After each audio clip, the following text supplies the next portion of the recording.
ఎల్బీనగర్ చైతన్యపురి వినాయక నగర్ వద్ద ఉద్రిక్తత చోటు చేసుకుంది. మూసీ సర్వేకు వచ్చిన అధికారులను స్థానికులు అడ్డుకుంటున్నారు.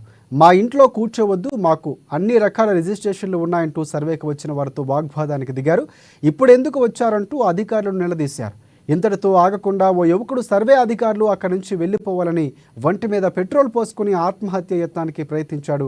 వెంటనే అప్రమత్తమైన పోలీసులు యువకుడి ఒంటి మీద నీరు పోసి కాపాడారు.